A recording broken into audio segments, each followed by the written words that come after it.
हरि ओम। शान्ताकारं भुजगशयनं पद्मनाभं सुरेशं विश्वाधारं गगनसदृशं मेघवर्णं शुभांगं लक्ष्मीकान्तं कमलनयनं योगिभिर्ध्यानगम्यं वन्दे विष्णुभवभयहरसर्वलोकैकनाथं। बोलो विष्णु भगवान की जय। गालव जी कहते हैं, भगवान विष्णु जिस प्रकार शालिग्राम शिला के स्वरूप को प्राप्त हुए हैं और भगवान शिव भी जिस प्रकार लिंगाकार में स्थित हुए हैं, वैसे प्रसंग मैं तुमसे कहता हूँ। प्राचीन काल में ब्रह्मा जी के अंगूठे से प्रजापति दक्ष उत्पन्न हुए थे। दक्ष के सती नाम की एक पुत्री हुई जो उत्तम लक्षणों से संपन्न और बड़ी साध्वी थी। विधि के ज्ञाता भगवान शंकर ने सती के साथ वेदोक्त विधि से विवाह किया। दक्ष प्रजापति का चित्त मोहवश मूर्ता को प्राप्त हो गया था। उन्होंने एक महान यज्ञ का आयोजन किया और उसमें भगवान शंकर के प्रति द्वेष भाव का परिचय दिया। पिता के इस महान द्वेष से सती देवी कुपित हो उठी और यज्ञ वेदी में जाकर प्राणायाम में तत्पर होकर उन्होंने अग्निमय धारणा के द्वारा अपना शरीर त्याग दिया। उनके शरीर में जो पैतृक अंश था उसका परित्याग करके अपने भाग के साथ सती देवी ने मन ही मन शीतल हिमवान का चिंतन किया और मृत्यु काल में अपने कर्म के अधीन हुआ मन जहाँ जहाँ जाता है वहाँ वहीं उसका अवतार होता है।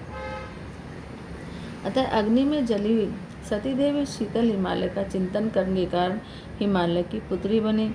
वहाँ पर्वत कन्या होकर उन्होंने शिव भक्ति में तत्पर हो बड़ी उग्र तपस्या की। फिर हजारों वर्षों के बाद भूत भावन भगवान महेश्वर ब्राह्मण का वेश धारण कर उस स्थान पर आए और पार्वती के कर्म और स्वभाव की परीक्षा लेकर उन्हें तपस्या से विशुद्ध जाना।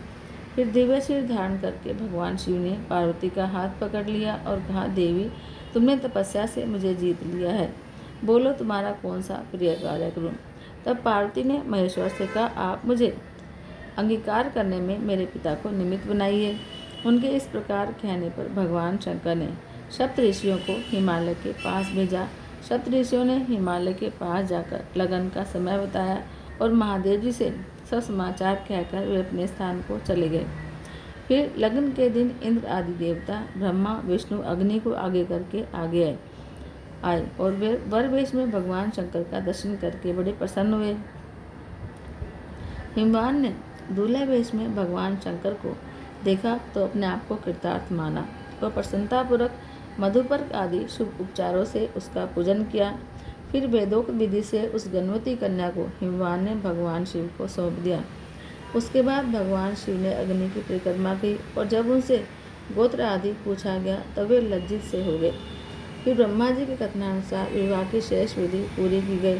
जो यज्ञ में चरु ग्रहण करते समय अपने 5 मुख प्रकाशित करने वाले हैं, वही भगवान महेश्वर गिरिराज नंदिनी के लिए सुंदर रूप और वेशभूषा संपन्न वर बने हुए विराजमान थे।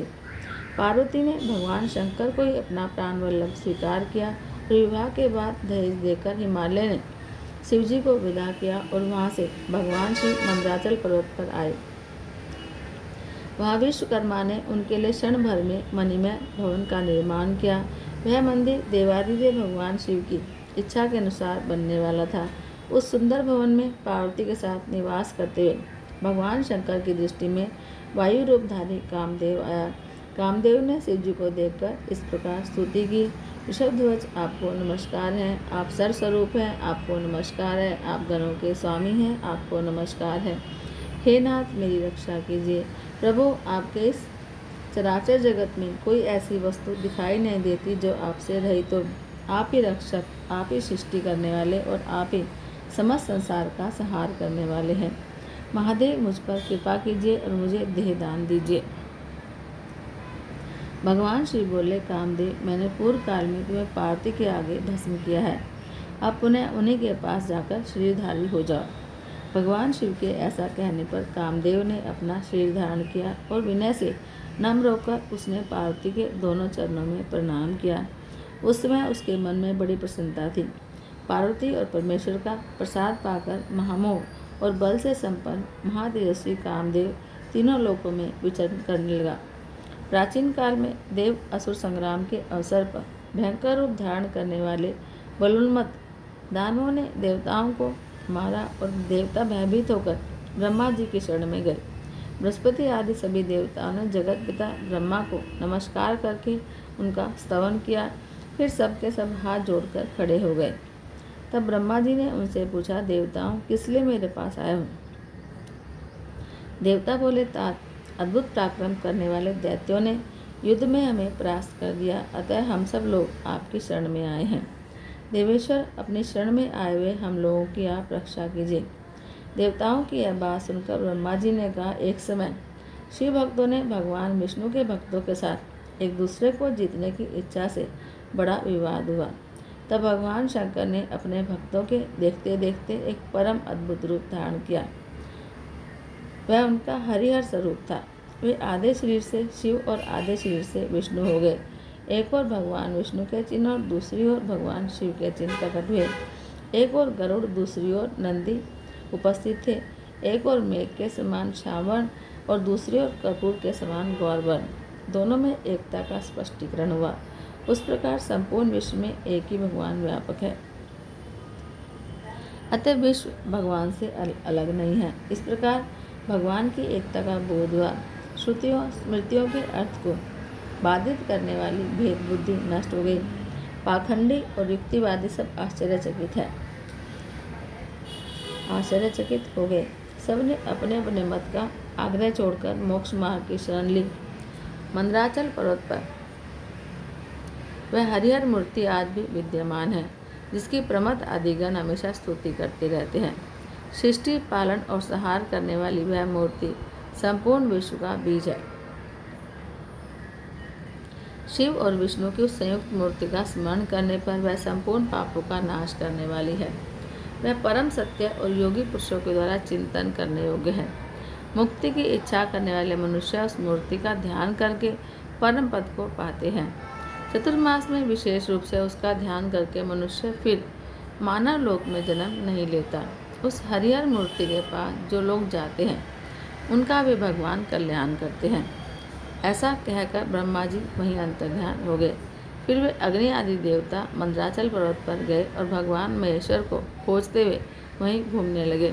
फिर चतुर्मास पूर्ण होने पर हरिहर स्वरूपधारी भगवान शिव उनके ऊपर प्रसन्न हो प्रत्यक्ष दर्शन देकर बोले, देवेश्वरों, अब तुम जाओ, अपने अपने अधिकारों का उपभोग करो। मैंने उन दानवों को जिनसे तुम्हें भय था मार दिया है। तब प्रसन्न होकर और बाधा रहित होकर देवता कोटि कोटि विमानों के द्वारा अपने अपने अधिकारों को प्राप्त हुए। एक समय सब देवताओं और भगवान विष्णु और शिव के द्वारा भी पार्वती जी की इच्छा के प्रतिकूल कोई कार्य होगा। इससे उन्होंने देवताओं को मृत्युलोक में प्रस्तर प्रतिमा होने का शाप दिया। उसी समय उन्होंने भगवान विष्णु से कहा, आप भी मृत्युलोक में शिलारूप होंगे। और शिवजी की भी ब्राह्मणों के शाप से लिंगाकार प्रस्तर रूप प्राप्त होगा। तब भगवान विष्णु ने पार्वती जी को प्रणाम करके कहा कि महावर्ते महादेवी, आप सदैव महादेव जी की प्रिया हैं, संपूर्ण भूतों की जननी हैं, आपको नमस्कार है। आप कल्याणमयी हैं, आपको नमस्कार है। तब पार्वती ने प्रसन्न होकर कहा, जनार्दन, आप शिला रूप में रहकर भी योगेश्वरों को मोक्ष देने वाले होंगे। विशेषतः चतुर्मास में सब भक्तों की मनोकामनाएं पूर्ण करने वाले होंगे। ब्रह्मा जी की प्यारी पुत्री जो गंडकी नाम वाली नदी है, वह महान जल राशि से भरी हुई परम पुण्यदायिनी है। उसी के अत्यंत निर्मल लील में आपका निवास होगा। पुराणों के ज्ञाता आपको 24 स्वरूपों में देखेंगे। आपके मुख में स्वर्ण होगा और शालिग्राम आपकी संज्ञा होगी। गोलाकार तेजोमय शरीर अपूर्व शोभा से युक्त होगा। उस शालिग्राम स्वरूप में आप संपूर्ण सामर्थ्य से युक्त होकर योगियों को भी मोक्ष देने वाले होंगे। शालिग्राम शिला में व्याप्त हुए आपका जो मनुष्य पूजन करेंगे, उन भक्तों को आप मनोवांछित सिद्धि प्रदान करेंगे। गालव जी कहते हैं कि मारुद्र भगवान विष्णु जिस प्रकार शालिग्राम शिला के स्वरूप को प्राप्त हुए, वह सब प्रसंग मैंने तुम्हें सुना दिया। जय जय श्री हरि। श्रीमन्नारायण नारायण हरि हरि, भजमन्नारायण नारायण हरि हरि।